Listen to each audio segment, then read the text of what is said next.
आज चाहिँ नि बेस्ट फ्रेन्डसँग यसो दक्षिणकाली घुम्न आइरहेको छु है। दक्षिणकाली माताकी जय।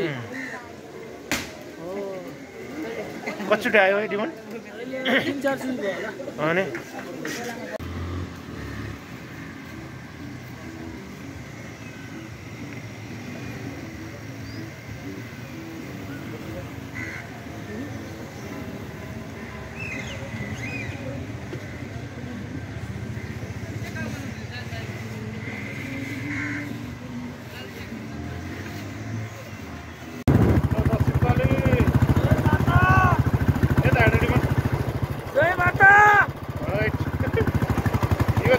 मगर घर होला यो साथी हैन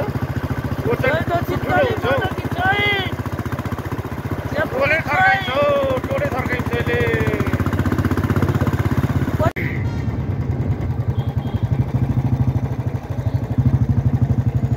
दक्षिणकालीबाट फर्किँदैछौँ है हामी चाहिँ नि दक्षिणकालीबाट।